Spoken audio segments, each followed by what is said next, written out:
ഇന്നെ ഓണത്തിന് സദ്യ ഓണത്തിന് സദ്യ എന്തൊക്കെ ഓലനുണ്ട്, പൈനാപ്പിൾ മുന്തിരി കറി പുളിശ്ശേരി ഉണ്ട്, അടപ്രഥമനുണ്ട്, ശർക്കര ഇരട്ടി, ബീട്രൂട്ട് പച്ചടി, വാട്ടർമെലൻ കളർന്ന് വെച്ചതാ, ക്യാബേജ് തോരൻ, അവിയലുണ്ട്, ബോളി ഉണ്ട് കേട്ടോ, പാൽപ്പായസത്തിനോട് കഴിക്കാനുള്ള ബോളി ഉണ്ട്, കൂട്ടുകറി ഉണ്ട്, പപ്പടം, കായ വറുത്തത്, ഇത് പൈനാപ്പിൾ പച്ചടി 2 ട്രിപ്പായിട്ട് വെച്ചതാ, ഇഞ്ചിപ്പുളി, അത് പിന്നെയും കൂട്ടുകറി, ബീൻസ് മെഴുക്ക് വരട്ടി, അവിയൽ പറഞ്ഞു, പാൽപ്പായസം ഉണ്ട്, ചോറ്, സാമ്പാറ്, മോര്, കാബേജ്, പരിപ്പ്.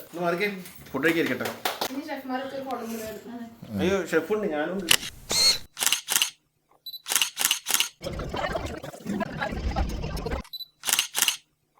അങ്ങനെ 2024 ഓണം അടിപൊളിയായിട്ട് ആഘോഷിച്ചു.